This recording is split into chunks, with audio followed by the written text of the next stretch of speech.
De retour sur le Facebook Live En Marche pour ce campus des territoires. Et nous avons l'honneur de recevoir Marlène Schiappa. Marlène, comment allez-vous ? Bonjour, ça va très bien. Jusqu'ici, tout va bien. Voilà, il y a énormément de monde, énormément d'émulation. Donc ce campus des territoires se présente très bien. Alors, d'où vient cette énergie ? C'est la question que je me pose. D'où vient cette énergie ? La mienne ? Oui. J'en sais rien. En fait, y a beaucoup de. En fait, les injustices me révoltent. Ça paraît bateau comme phrase, mais c'est vrai. Et profondément et depuis toujours, je suis vraiment révoltée par tout ce que je considère comme injuste. Et l'inaction m'est insupportable. C'est ce qui motive. Voilà. Donc, comme beaucoup de gens, comme tous les gens qui sont là, qui sont dynamiques, il y a des gens qui sont venus de très loin pour venir au campus des territoires. Oui. Ça nous donne de l'énergie aussi, je crois, les uns les autres, de partager ces engagements. Donc, je crois que l'énergie, elle vient du partage des engagements aussi. Exactement. Alors, vos impressions sur ce premier campus ? Il y a énormément de monde, c'est très intéressant. C'est un peu frustrant aussi parce qu'on ne peut pas être à tous les ateliers et être partout.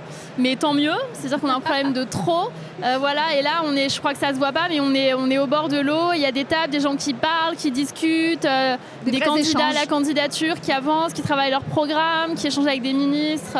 Voilà, et nous on a des retours aussi des gens qui viennent nous dire voilà, ça c'est super, ça c'est bien, ça faut continuer, ça faut aller dans cette direction.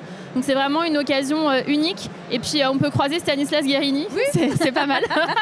Et beaucoup d'autres, et beaucoup d'autres. Alors Marlène, on va revenir sur l'actualité du jour, évidemment, ce fameux Grenelle du 3 septembre, le lancement du Grenelle contre les violences conjugales. Un petit bilan ?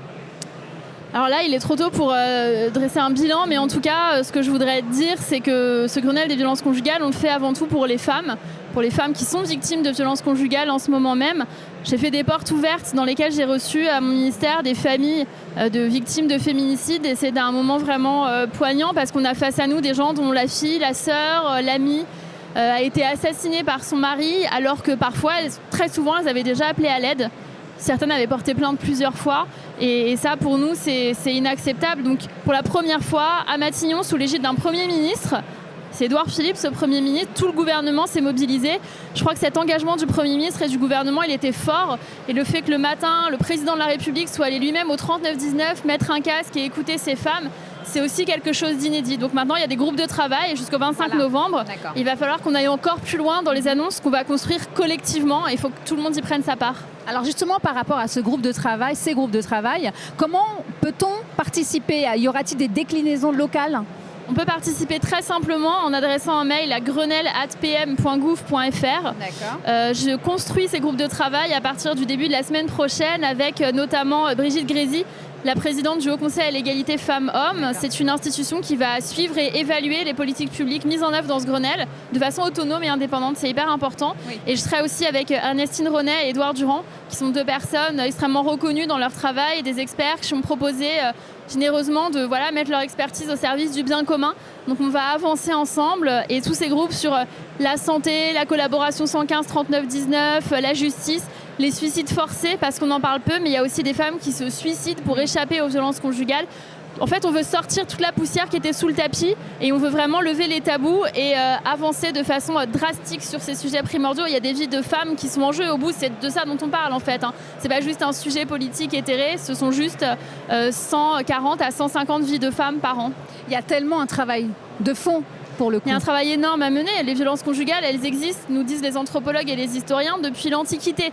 Et là, nous, on est là depuis 2 ans, on essaye de faire des choses. Il y a des gens avant nous qui ont essayé aussi de faire des choses, des dispositifs qui ont été mis en place, qui existent. Mais je crois que maintenant, on a vraiment une obligation d'aller plus loin. Il y a un écart trop grand en fait entre ce qui est impulsé par le gouvernement, ou par les gouvernements en général, et la réalité de ce qui se produit sur le terrain. Et c'est à ça aussi qu'on veut travailler dans ce Grenelle. Il y aura des déclinaisons locales. Il y a eu 100 Grenelles locaux sous l'égide des préfets, donc ça, c'est aussi une nouveauté. Exactement. Alors, vous parlez d'une mobilisation générale contre les féminicides. Quels autres ministères vont s'investir par rapport à ça ? Mais quasiment tous, en fait. Là, d'abord, le Premier ministre, et ça, je crois que c'est vraiment important. On oublie parfois qu'il n'y a jamais eu de président de la République qui a fait un hommage national avec une minute de silence à l'Élysée. Il n'y a jamais eu un Premier ministre qui a prononcé un engagement du gouvernement tel que l'a fait Édouard Philippe. Ça, c'est très fort. Et donc, sous l'impulsion d'Édouard Philippe, il y a beaucoup de ministres qui sont déjà engagés. Nicole Belloubet, la garde des Sceaux, ministre de la Justice, qui travaille pour faire en sorte justement que les parquets soient plus volontaristes et que les jugements qui sont rendus protègent mieux les femmes.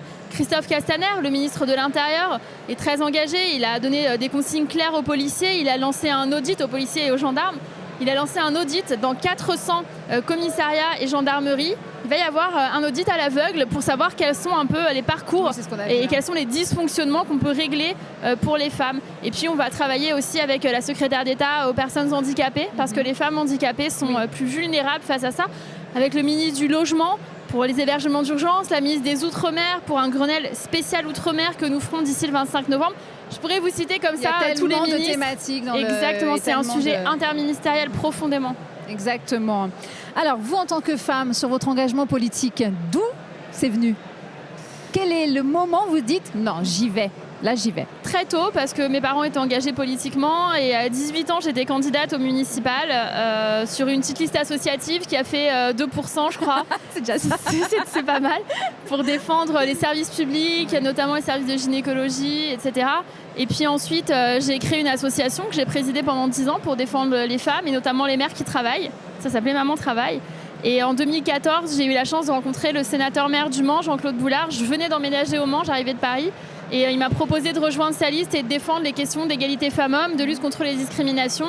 Et c'est ça qui m'a vraiment fait rentrer dans la vie politique avant de m'engager encore plus.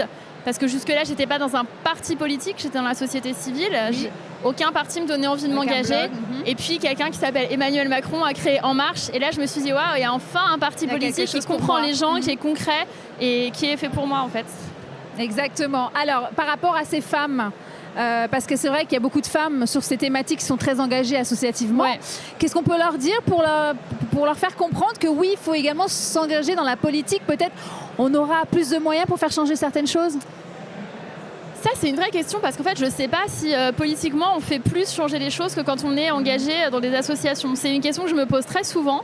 Je me dis, est-ce qu'en fait, on arrive mieux en politique à faire changer les choses que quand on a une certaine autonomie, une certaine liberté? Je ne sais pas, je vous dirai dans quelques années quand on pourra dresser les bilans. Ouais. Mais moi, je pense qu'il faut vraiment s'engager en politique. Tout simplement, il ne faut pas laisser le terrain à la moitié de l'humanité. Je veux dire, les femmes, on est 52% du corps électoral, on est 52% des gens de ce pays. Il n'y a aucune raison pour que 52% de la population soit totalement exclue des mandats et de l'exercice de la responsabilité politique. Je pense que les femmes en sont tout aussi capables que les hommes. Notre histoire dans la vie politique, elle est plus récente. Ça fait moins longtemps qu'on peut voter, être candidate, etc. Maintenant, on le peut. Donc, il ne faut, à mon avis, pas hésiter quand on en a envie. Voilà, exactement. Merci pour ce message, Marlène. Merci à vous. On va vous laisser repartir dans vos occupations parce que je sais que la suite. Merci à ceux qui nous ont suivis et celles. À bientôt. Merci beaucoup. À bientôt, Marlène. À bientôt.